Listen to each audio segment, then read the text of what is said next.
ওলাম সালাম। আজকে ঢাকা দক্ষিণে আজিমপুর কবরস্থান সহ জুরাইন কবরস্থান এবং কি ঢাকা দক্ষিণে যতগুলো কবরস্থান আছে, আমরা গণসংহতি আন্দোলন এর পক্ষ থেকে বলতে চাই যে অতীতে ঢাকা দক্ষিণে যেসব মেয়রগুলো ছিল তারা কিন্তু এই কবরস্থানে মানুষ মৃত্যুর পর যে দাহ করতে গিয়েছেন তাদের কোনো ফি দিতে হতো না।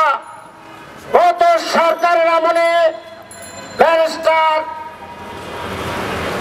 ফজলের তাপস সাহেব বিনা ভোটে নির্বাচিত হয়ে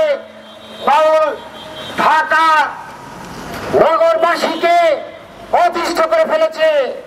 সে প্রত্যেকটা কবরস্থানে একজন মানুষ মৃত্যুর পর দাহ করতে গেলে একটা লাশের পিছনে 7-8 হাজার টাকা 10,000 টাকা খরচ হয়ে যায় এবং কি সিটি কর্পোরেশন বৈধভাবে তারা টেন্ডার দিয়ে এই ফিগুলো তারা নিয়ে থাকেন।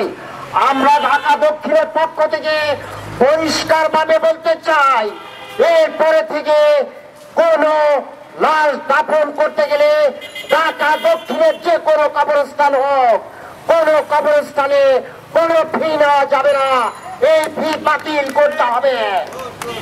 সংগ্রামী ভাই বোনেরা, আপনারা জানেন ঢাকা দক্ষিণে যতগুলো ব্যবসা প্রতিষ্ঠান আছে প্রত্যেকটা ব্যবসা প্রতিষ্ঠানে একটা পান দোকানদার যে পানের ব্যবসা করে সেও কিন্তু সিটি কর্পোরেশনকে ট্রেড লাইসেন্সের সাথে কর দিয়ে থাকে, ট্যাক্স দিয়ে থাকে।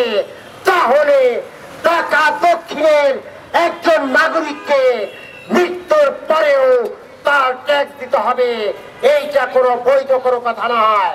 তাই আমরা বলবো যত কবরস্থান আছে, শ্মশানঘাট আছে, বিনামূল্যে মৃত্যুর পরে তাকে দাহ করার সুযোগ তৈরি করে দিতে হবে এই সিটি কর্পোরেশনকে এবং কি সিটি কর্পোরেশনের সকল শ্রমিক কর্মচারীকে জানাই সংগ্রামী শুভেচ্ছা। এই বলে আমি আমার বক্তব্য শেষ করছি।